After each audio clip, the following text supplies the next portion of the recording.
4000 ያህል ዜጎች ይሳተፉበታል ተብሎ የሚጠበቀው የሀገራዊ ምክክር ጉባኤ በምን አይነት መንገድ ይካሄዳል? ስምምነት የማይደረስባቸው ጉዳዮች ሲገጥሙስ በምን መንገድ ይስተናገዳሉ? ሪፖርተራችን ኤርሚያስ በጋሻው ከኢትዮጵያ ሀገራዊ ምክክር ኮሚሽነር አምባዬ ኦጋቶ ጋር በዚሁ ጉዳይ ቆይታ አድርጎ ተከታዩ ዘገባ አሰናድቷል። የኢትዮጵያ ሀገራዊ ምክክር ኮሚሽን እንደገለጸው ከሰባተኛው ጠቅላላ ምርጫ በኋላ ይካሄዳል ተብሎ በሚጠበቀው የሀገራዊ ምክክር ጉባኤ ላይ 4000 ሰዎች ይሳተፋሉ ተብሎ ታቅዷል።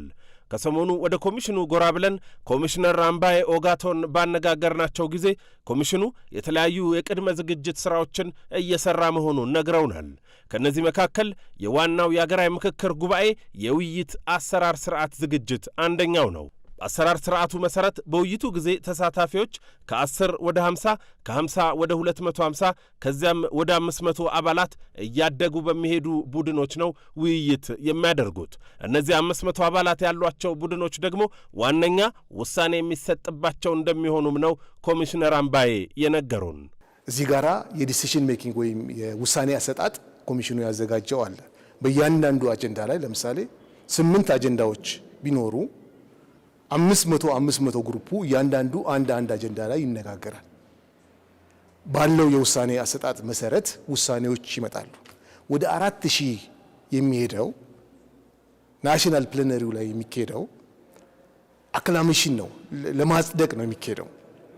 በሚቀመጠው የኮንሰንሰስ ትሬሽሆልድ መሰረት ወይም ቮት የሚደረግ ከሆነ በ4000 ላይ ቁጥር ይቆጠራል ማለት ነው። ሶ ብዙዎቹ ነገሮች የሚያልቁት አስዩም የምናደርገው 500 በሆኑት 8 ግሩፖች ውስጥ ነው ማለት ነው። ሶ ይህንን የአሰራር ሂደት አበጅተን ጨርሰናል። በእነዚህ ውይይቶች ጊዜ ስሜት ብቻ የተጫናቸው ሀሳቦች እንዳይበዙና በመተማመን ላይ የተመሰረቱ ውይይቶች እንዲካሄዱ የባለሙያዎች ፓናሎች እየተደራጁ እንደሚገኙም ነግረውናል። ሌላኛው ጉዳይ በእነዚህ የውይይቶች ጊዜ ተወያዮች ስምምነት ላይ የማይደርሱባቸው ጉዳዮች ቢገጥሙስ ምን አይነት አሰራር አዘጋጅታችኋል ብለን ጠይቀናቸዋል። በቀዳሚነት ኮሚሽኑ አንድ ጉዳይ ምን ያህል ሰው ሲስማማ ነው ስምምነት ላይ ተደርሷል የሚለውን ውሳኔ እንደሚያስቀምጥም ነግረውናል። በውሳኔ አሰጣጥ መሰረት ብዙ ነገሮች ይዳሰሳሉ፣ ወደ ውሳኔ ይመጣሉ ብለን እናስባለን። አንዳንዶቹ ደግሞ ፖስትፖል ሊደረጉም ይችላሉ። ተወያዩ ጉዳዩን አምኖበት እዛ ውስጥ ያለው ተወያይ ይህንን ሌላ ጊዜ ብንመለከተው ይሻላል፣ በይደር እናሳልፈው ሊል ይችላል። ወይ ደግሞ ኮምፕሮማይዝ የሚደረግበትን ፎርሙላ ከዛ ሂደት ውስጥ ተወያዩ ራሱ ሊያወጣ ይችላል። ምንድናቸው ሰተን የምንቀበላቸው የሚሉትን ነገሮች ሊያወጣ ይችላል። ሌላው ቅድም እንዳልኩት በቮት የምናደርጋቸው ነገሮች ይኖራሉ። በዛ መሰረት ሊኖር ይችላሉ።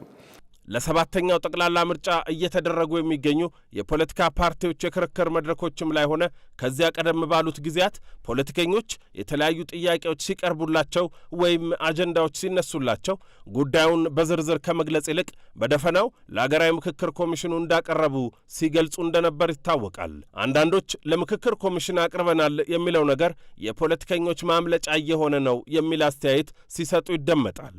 ይህንኑ ጉዳይ ለኮሚሽነር አምባዬ አንስተንላቸው ነበር። የፓርቲዎች ባርጌን ብቻ አይደለም ይሄ ሂደት፣ ኢትዮጵያውያኖች የሚነጋገሩበት ኮንቨርስ የሚያደርጉበት ነው። ፓርቲዎች በዚህ ሂደት ውስጥ በጣም አስፈላጊ የህዝብን ድምፅ ይዘው የሚመጡ ባለድርሻ አካላቶች ናቸው። እነሱ ያነሱትንም የተለያዩ የህዝብ ክፍሎች እንዳየው አንስተዋል። ስለዚህ ኮሚሽኑ በተሰጠው ማንዴት መሰረት ለምክክር ሜሪት ያደርጋሉ የሚላቸውን አጀንዳዎች ወስኖ ይፋ ያደርጋል። ይሄን ምክክሩ ከመካሄዱ በፊት ምክክር ኮሚሽኑ ይፋ ያደርጋቸዋል። ስለዚህ የሰጡት እነማን ናቸው፣ የቱ ነው ያልተሰጠው የሚለውን የዛኔ ህዝብ ያውቃል ብዬ አስባለሁ። ነገር ግን ይፋ እናደርጋለን። ከምክክሩ በፊት ግልጽ በሆነ በሚዲያ ይፋ እናደርጋለን። ከዚህ ሁሉ በኋላ ምክክሩ ተካሂዶ ሲያበቃ ህዝብ ውጤት መጠበቁ አይቀርም። አንዳንዶች ማንኛውም ውጤት ቢመጣ ይተገበር ይሆን የሚል ስጋት ሲያንጸባርቁም ይደመጣል። ኮሚሽነር አምባዬ ኮሚሽኑ ከምርጫ በኋላ የተቋቋመ መሆኑን በማንሳት ይህም የመንግስት የፖለቲካ ቁርጠኝነት እንዳለበት ማሳያ መሆን የሚችል ነው ይላሉ።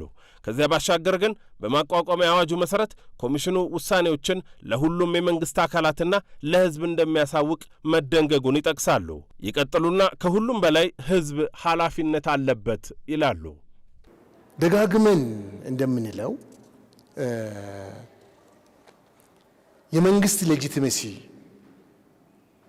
ሌጂቲሜሲ የሚመጣው ከህዝብ ከሆነ የህዝብን ድምፅ የመስማት ግዴታም አለበት መንግስት።